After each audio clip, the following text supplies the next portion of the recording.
Bai, bueno, normalean izendapena ongi erabiltzen dugu, baina bai egia da batzuetan exageratu egiten dugula. Erabiltzen dugu oso erraz insomnio hitza adibidez, eta gero loaldiarekin harremanduta dauden beste nahasmendu batzuk aldiz ez ditugu honekin harremantzen.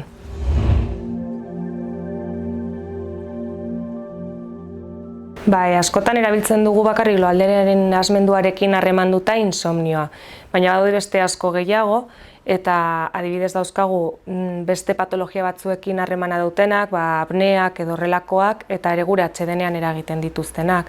Beste daude batzuk ere bai, narkolepsia, ez? Eta nahasmendu honetan kontrakoa gertatzen da, ez? Edo hipersomnia, loaldi luzeegiak egiten dituztena edo kontrolik gabea. Eta badaude beste batzuk ez ditugunak ere harremantzen, adibidez enuresia edo horrelakoak, eta gainera gehiago harremantzen ditugula haurtzaroarekin, baina helduaroan ere gertatzen ahal direnak. Bakoitzak ditu bere ezaugarriak eta horregatik jartzen diogu izen konkretu bat, eta guztien artean betetzen dute nahasmendu honen guztia edo, ez? Ikusi dugunez, badaude nahasmendu desberdinak loaldiarekin harremanduta, bai egia da etapen arabera bata edo bestea ohikoagoa izango dela, ez? Haurtzaroan adibidez gaueko izuak edo enuresiak eta horrelakoak ohikoak dira, eta helduaroan ez horren beste. Helduaroan gainera, normalean badaude atxikituta edo beste nahasmendu batekin, antsiedadea, estresa edo depresioarekin eta bar. Eta haurtzaro aldera, fisikoagoak diren beste irizpide batzuekin daude harremanduta. Orduan hori ere inportantea da jakitea zein etapatan gauden, identifikatzeko errazago, zertaz ari garen.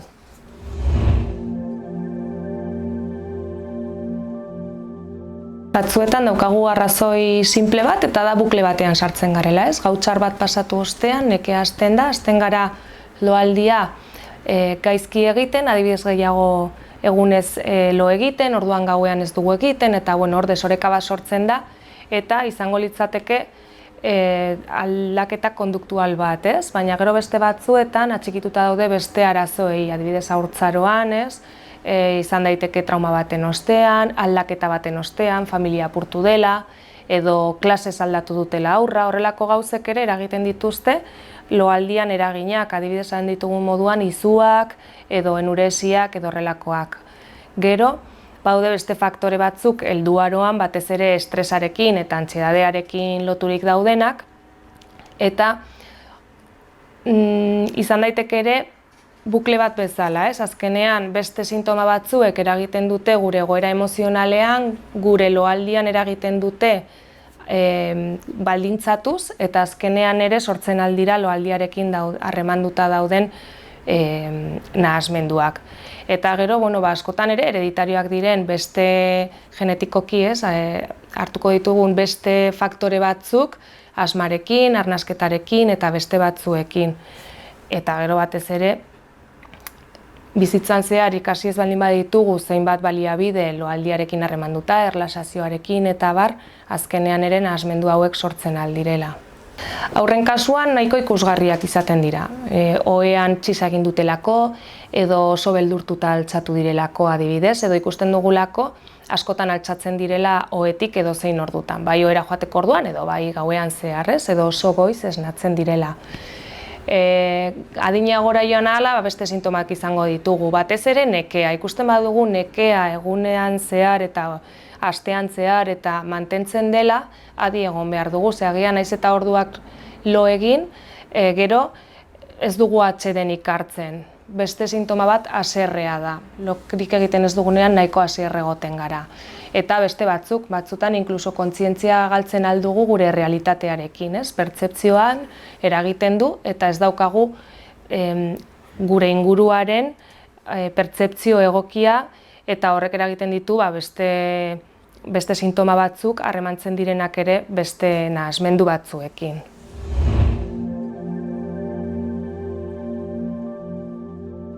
Batzutan bai eta beste batzutan ez. Ari baldin bagara beste nahasmendu batekin elkarlanean ari dela gure desorekan, zailagoa da prebenitzea, ze normalean da beste nahasmendu baten barruan dagoelako. Genetikoa baldin badau da, genetikoak diren gaixotasunekin harremanduta baldin badaude, prebentzioa baino egingo duguna da zaindu, ez? Loa zaindu. Eta baldin bada jokabidezkoa edo desorekatu egin garelako gure loaldian, orduan bai prebentzioa errazagoa da jarraibide batzuk edo eramanez. Izaten alditugu jarraibide batzuk konkretuak, naiz nahasmendu bat eduki, naiz ez izan edo harremanduta egon beste batzuekin edo ez izan, horrela ez. Adibidez, saiatu beti ordu berean oheratzen eta ohetik altxatzen, saiatu behar gara ere beti ordu kopuru bat lo egiten, gutxienez 6 ordu, 8 inguru egokiagoa izaten da. Zein den gure ingurua, ez? Lo egiten dugunean nolakoa den gure logela, dispositibo elektroniko asko dagoen edo ez, eroso gauden edo ez, argia, zenbat argi sartzen den, beste bat izan daiteke, lotara joan aurretik zer egiten dugun, ez? Saiatu behar gara saiesten aktibitatea handiko ekintzak, ez? Izan daiteke kirola, askotan esaten dugu kirola egin ostean hobeto egiten dugula lo, baina denbora tarte bat pasatu behar da, bestela gorputza oso aktibatua dago. Edo bideojokoetan eta horrelako aktibitateak eukita gure gorputza asko aktibatzen da eta lo egiteko zailtasun gehiago. Eta nola ez, sustantzia batzuk kontsumitzea, ez? Alkohola edo bestelakoak, medikamenduak ere bai, kontutan hartu behar dugu denbora tarte batez eragina handia daukatela gure gorputzean eta oheratu ezkero ez dugula lorik eginen eta orduan sortzen dira hor bukle arraroak eta azkenean sortzen ditugu nahasmenduak. Eta azkenengo jarraibidea izango zen ohean lo egin behar dugula eta ez beste aktibitaterik egin. Badago jende asko telebista ikusten duena, ikasten duela eta horrelakoak, batez ere gainera ekintza aktiboak gure garunerako eta horiek oso desegokiak direla.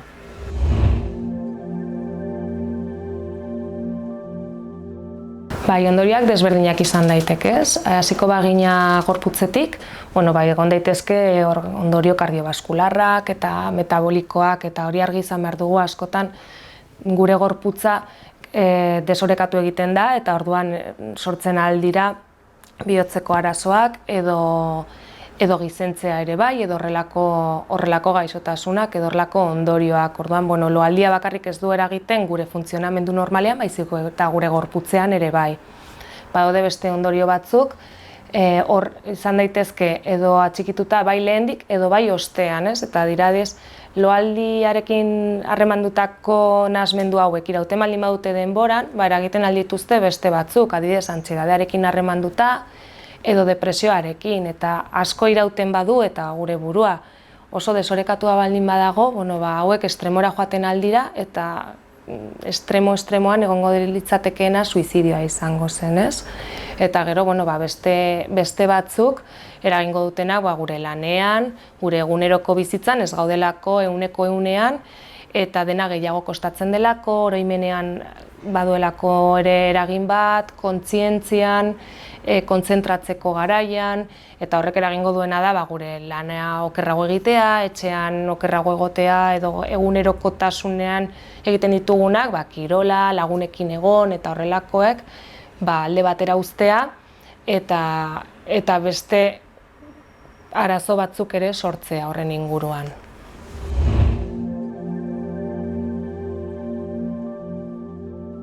Tratamendua egongo da ere lotutan daukagun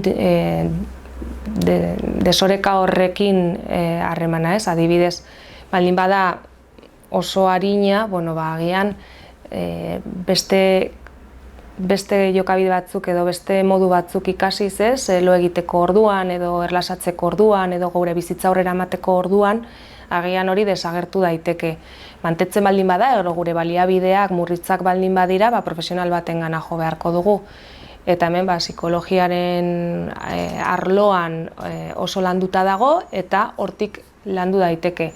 Zer gertatzen da, batzutan, agian beste profesional batengana jo behar dugula, medikuarengana edo psikiatra batengana, medikazioarekin laguntzeko, batzutan erregulazio hori lortzeko medikamenduren bat beharko genuke.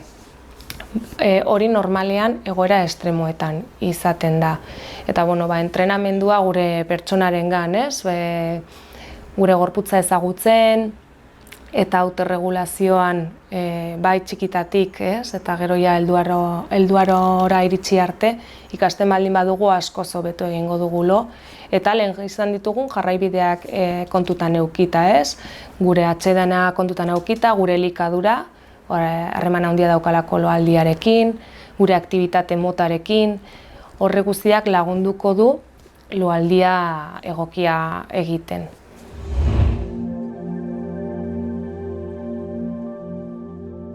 Nik uste loaren nahasmenduari buruz gauza asko esan ditugula, igual importantea litzateke jakitea zergatik den horren importantea loaldia egokia eta orekatua izatea. Alde batetik, harremantzen dugulako bakarrik atsedenarekin eta batzutan hori alde batera uzten dugulako, baina jakin behar dugu loaldiaren garaian zer gertatzen den gure gorputzean.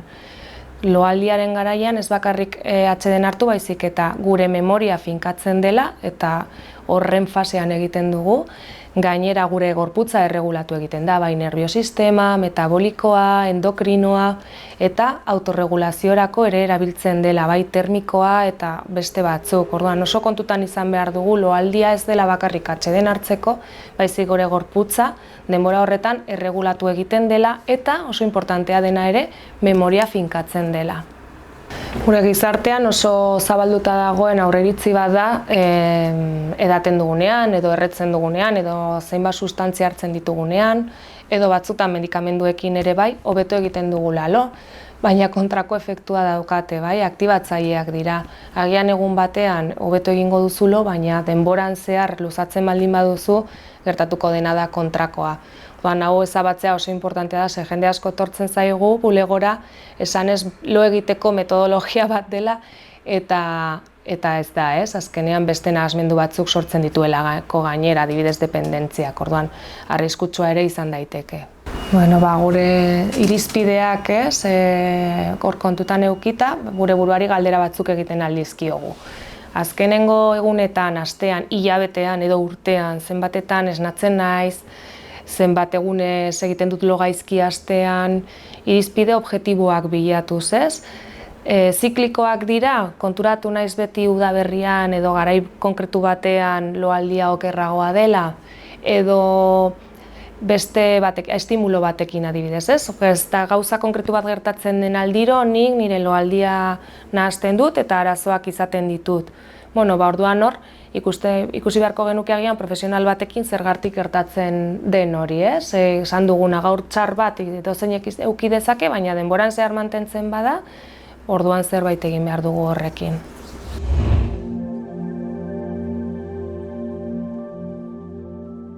Azkenengo ikerketetan edo azkenengo garaian, bai neurobiologiatik edo bai endokrinologiatik, etorri dira datu asko edo informazio asko jaso da, eta, askotan, erabiltzen duguna, informazioa erabiltzen dugu gehiago onurarako, zer deskubritu da, memoriaren kontua, autorregulazioarena, loarekin daukan harremana, eta hortik tratamendu ugari garatu izan dira, inkluso adibidez traumarekin harremanduta daudenak eta bar, eta horri esker tratamenduak hobetu dira eta bizikalitatea, eta inkluso pertsona askok informazio honekin bere burua probesten dute eta efektiboagoak dira bere bizitzan, bere egunerokotasunean, sistematizatzen dutelako loaldia eta bar, eta ikusten aldugu ikerketa hauek guztiak ez direla bakarrik nahasmendua berari buelta emateko, baizik ere beste batzuetan ere interbentzioa egiteko eta inkluso pertsona bakoitzak bere bizikalitatea hobetzeko. Importantea da nola ikerketak ari diren ere prebentzioaren inguruan edo hobekuntzaren inguruan ikertzen eta ez horren beste nahasmenduaren inguruan,